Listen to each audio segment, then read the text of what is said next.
आज की कहानी है एक जादुई किताब की खोज की। वाह वाह, मजा आएगा। अब रुको मत, जल्दी से कहानी शुरू करो। एक छोटे से गांव में एक बड़े ही रोमांचक और जादुई कहानी की शुरुआत होती है। इस कहानी में एक पुरानी पुस्तक के बारे में जानकारी मिलती है जो किसी ने लंबे समय से गांव में छुपाई हुई थी। इस पुस्तक में जादू और सबको संबोधित करने वाली कहानियां थीं। गांव के लोगों में इस पुस्तक की खोज का उत्साह था।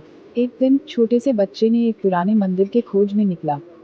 वहां उसने जादूगर बाबा से मिला जो उसे पुस्तक की खोज में मदद करने के लिए उत्साहित किया।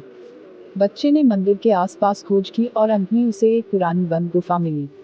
वह गुफा बहुत ही रहस्यमय था और उसमें बहुत से पुराने पुस्तक और समय के संदेश थे। बच्चे ने उसे बाहर निकाला और गांव के लोगों के साथ साझा किया। पुराने ग्रंथों में सभी को अपने अद्भुत संदेश मिले। इन पुस्तकों में सच्चाई, नैतिकता और जीवन के मूल्यों के बारे में बहुत कुछ सिखाया गया। इस कहानी का मूल संदेश यह है कि ज्ञान और नैतिकता का महत्व अत्यधिक है। हर एक पुस्तक, हर एक कहानी हमें कुछ सिखाती है।